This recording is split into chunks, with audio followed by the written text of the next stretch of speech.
Mamang chahi May 3 dagi hourakkhiba irang asina maram oiraga relief camp ta Leiriba Singda relief Haiba Wahei Asigi Chap Chaba Wahanthok Piba Ngamlibra haibasi ngasidi achouba wahang oiri Hiram asida eikhoigi paomee dagi akhannaba paodam mama. Mamang chahi gi May 3 dagi hourakkhiba irang asina maram oiraga lanjenaduna Leiriba singi changjafam pinaba lengakna relief camp kaya hangdoktuna thamli. Irang asida mayum makai mai thadok pikhraba macha mapuroiba kaina khraba kayagi awa mai chak puduna lakliba singi wakhal fathabiba awa potlum ngaiak thangthabiba haibasina relief camp singi chap chaba thodang oiri.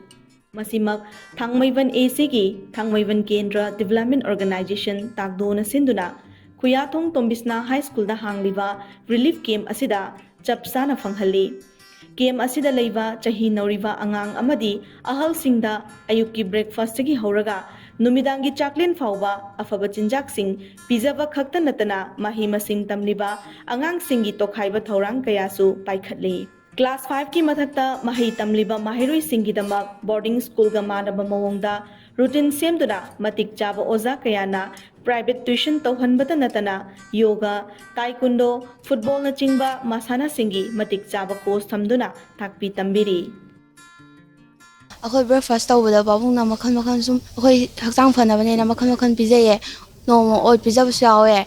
nomo gi dum makhan pijaye aduga tuition halaga chak pijara loi matungda mu lai paba chatpasida babung hoi akhoi volunteer kaka hoi nini hoi na so khoi sangbiye phajna dum tawbiye babungna so khoi luna chana tawbiye akdor relief camp ja leiba chahi ma phadore chahi ma dum phare do akhoi satra gai tongana thamme boarding gi tapta aduga akhoi school ju sida dum kai class loraba matungda coaching tongana ju phajana tawbiye yumda leiba dongna sida ju nungaina dum phajana lei akoi hakchang phana leinaba pabungna sinduna akoi ayuk-ayukta hakchang sajen oina yoga tawe bo sanai aduga taekwondo ju tawe aduga akoi isa phana leinaba kano chaba thakpada adum diet oiba adudi aduga isa phana ba adugumba adum pijai. Camp asida leiriba nupi sing masagi senthok leihananaba tongan ba skill training kaya pikhraba matung fisa khol kaya marum thamduna makhal makha kaya gi fi sing sahalli. Masida sunatana camp asida puthokpa candle detergent powder na chingba potlam kaya amasu mafam asigi akoibada leiriba miyamna pamna leinaduna makhoigi senthok oihalli. Nakal amaromda camp asida leiba anaba kaya amasu matam chana laying piduna hidak langthak sing matam chana piri. Masigi sumathakta akhannaba laina singi oina lengaki maikaidagi sel kaitharakpasu laikhrei.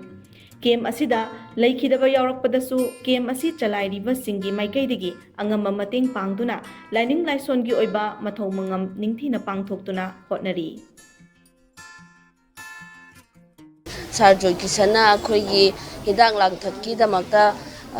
kano tawna haibidana director su thabire aduga hidak se pirani haina haibibase akhoi yam harawe mafam sida akhoi sarna de kem hangtuk se haibda akhoi myam laksagi bane sarna akhoi gi awabasi uraga kharagadi khak akhoi gi sembi kon akhoi nupi mayam gi dum phisaba kendan saba magi sinphangi matung ina singmi sin pitharaga akhoi mayam gi hotna halli phi sabasu dum mayam lekai gi mi singje nungsiraga dum akhoi volunteer lekai khunggang sigi mi geina dum lawbi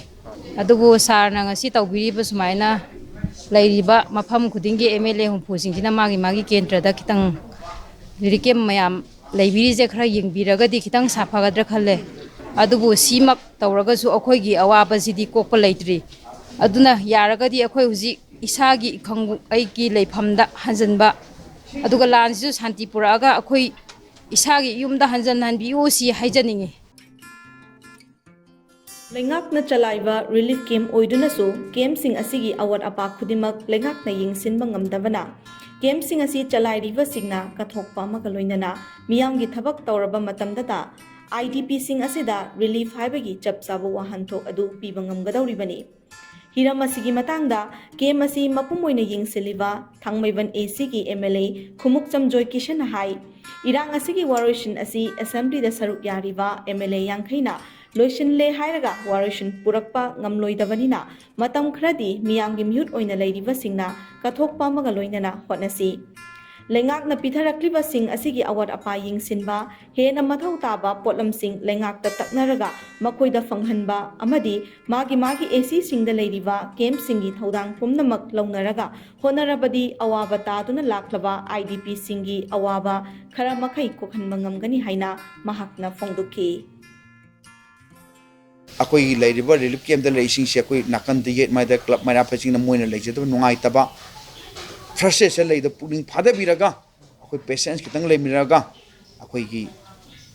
atu matamda akoi moi momon mo ko minuk to lakna ba ku na bo hona mini chaina ai puna makta appeal tongna tawjari mayam puna magna su soidana maki hana dagi hona biri do adugi saruk sa maina hona biraga Leiriba sing sigi tangdu leita hana ba se soidana purak piu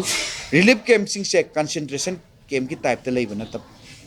mapando relief ki meaning se thoga masil leiraga di moi thamo si inge nungai re bedo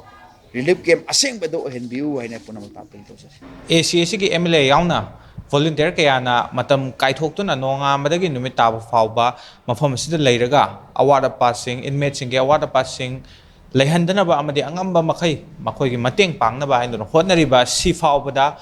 masa masa gi mayumda hanba pami karamba matamda lainga asina irang loisilaga masa masa gi mayumda hanba yagadabuno haibadu adumak hangnarakli Tabu mafam asinataba Manipur gi tonga mafam sing da Leiriba relief camp sing da kahena sothaba mafam sing da Leiriba miyoi sing na kari karamba wakhalon forum kadagi haibadusu achouba wahang amadi oiri masida mafam adagi Leiriba mihu sing amadi volunteer sing na